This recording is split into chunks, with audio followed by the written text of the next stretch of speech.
Hello friends, welcome to Iddly Samayal. நான் ரேணுகா திருவேங்கடம்.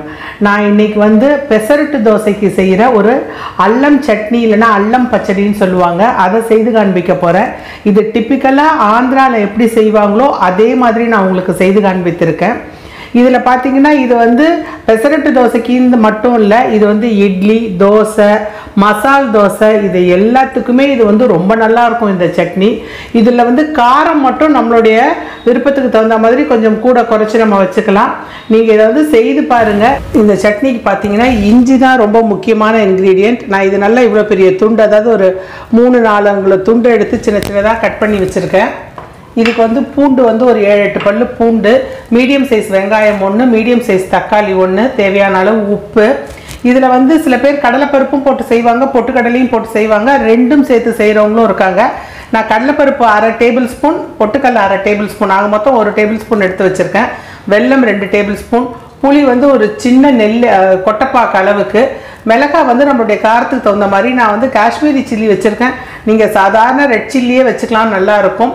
கருவேப்பிலை, கொத்தமல்லி வந்து 1 டேபிள் ஸ்பூன், ஜீரகம் வந்து 1/2 டேபிள் ஸ்பூன், உளுத்தம்பருப்பு 1/2 டேபிள் ஸ்பூன், அவ்வளோதான் இதுக்கு தேவையான. இது முக்கியமாக பார்த்தீங்கன்னா இதை நம்ம எப்படி வறுத்து இந்த சட்னி ப்ரிப்பேர் பண்ணுறோங்கிறது தான் ரொம்ப முக்கியம். இதை எப்படி பண்ணலான்னு பார்க்கலாம் வாங்க. எண்ணெய் ஒரு 2 டேபிள் ஸ்பூன் எண்ணெய் விட்டுக்கோங்க. இந்த மிளகாயை இதில் போட்டுடுங்க. மிளகாயை போட்டுட்டு முதல்ல மிளகாயை வறுத்து நம்ம எடுத்துப்போம். ஏன்னு கேட்டிங்கன்னா இதோடு சேர்த்து மற்றதெல்லாம் போட்டு வறுத்தோம் அப்படின்னு சொன்னால் நமக்கு வந்து இது கருத்து போயிடும். ஸோ சட்னி வந்து நிறம் மாறி போயிடும். அதனால் நம்ம இதை வந்து லேசாக வறுத்துட்டு எடுத்துக்கலாம். நல்ல வாசனை வரும். இது அடுப்பை மீடியம் ஃப்ளேமில் வச்சே வறுத்துக்கோங்க. இது நல்லா வறுபட்டுருச்சு பாருங்கள். இப்போ இதை தனியாக எடுத்துருங்க. இப்போ இஞ்சி போட்டுடுங்க. இஞ்சி நல்லா வறுபடட்டும், நல்ல ஒரு வாசனை வரும். பூண்டு சேர்த்துக்கோங்க. கொஞ்சம் நல்ல நிறம் மாதிரி வந்த உடனே நம்ம வந்து கருவேப்பிலை சேர்த்துக்கலாம்,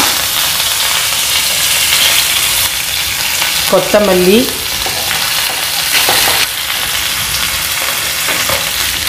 கடலைப்பருப்பு, பொட்டுக்கடலை, உளுத்தம்பருப்பு, ஜீரகம். இந்த ஜீரகம் வந்து சில பேர் போடுவாங்க, சில பேர் வந்து போடாமல் இருப்பாங்க. ஜீரகம் வேண்டாம்னா நம்ம அந்த சுவையை வந்து தவிர்த்துக்கலாம். இது ஒரு 2 நிமிஷம் வறுத்ததுக்கப்புறம் நீங்கள் இதில் பார்த்தீங்கன்னா கடலைப்பருப்பு லேசாக நிறம் மாறி இருந்தால் போதும். அப்போ நம்ம வெங்காயத்தை சேர்த்துடுங்க.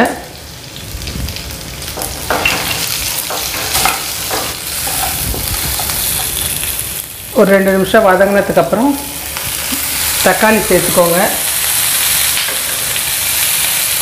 தக்காளியோடு சேர்த்து இந்த புளியும் சேர்த்துக்கோங்க. புளியை நீங்கள் இப்படி சின்ன சின்னதாக போட்டுக்கோங்க.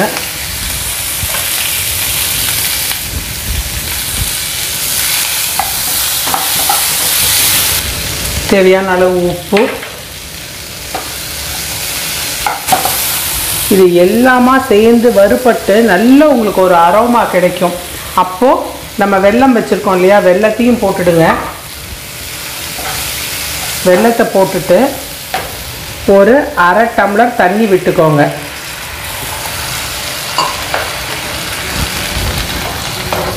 அரை டம்ளர் தண்ணி விட்டுட்டு நம்ம வச்சுருக்கோம் இல்லையா மிளகாய், அதையும் போட்டுடணும். மூடி ஒரு 10 நிமிஷம் கொதிக்க விட்டுடுவோம்.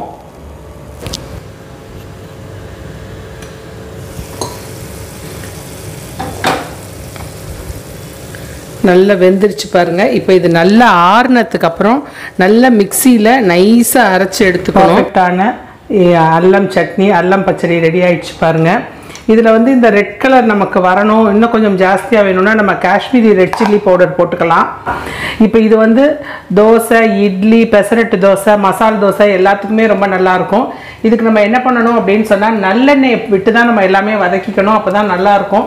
அதேமாதிரி இதுக்கு தாளிக்கிறதும் நம்ம வந்து இது நல்லா அரைச்சதுக்கப்புறம் கடுகும் கருவேப்பிலையும் தாளித்து போடணும். அதுவும் நீங்கள் நல்லெண்ணெயில் தாளித்து போட்டிங்கன்னா தான் ரொம்ப நல்லாயிருக்கும். நம்ம இதை இப்போ பண்ணிடலாம். கடுகும் கருவேப்பிலையும் தாளிச்சாச்சு. இந்த சட்னியை செய்து பார்த்துட்டு எப்படி வந்திருக்குன்னு கண்டிப்பாக எனக்கு கமெண்ட் பாக்ஸில் சொல்லுங்கள் ஃப்ரெண்ட்ஸ். தேங்க்யூ.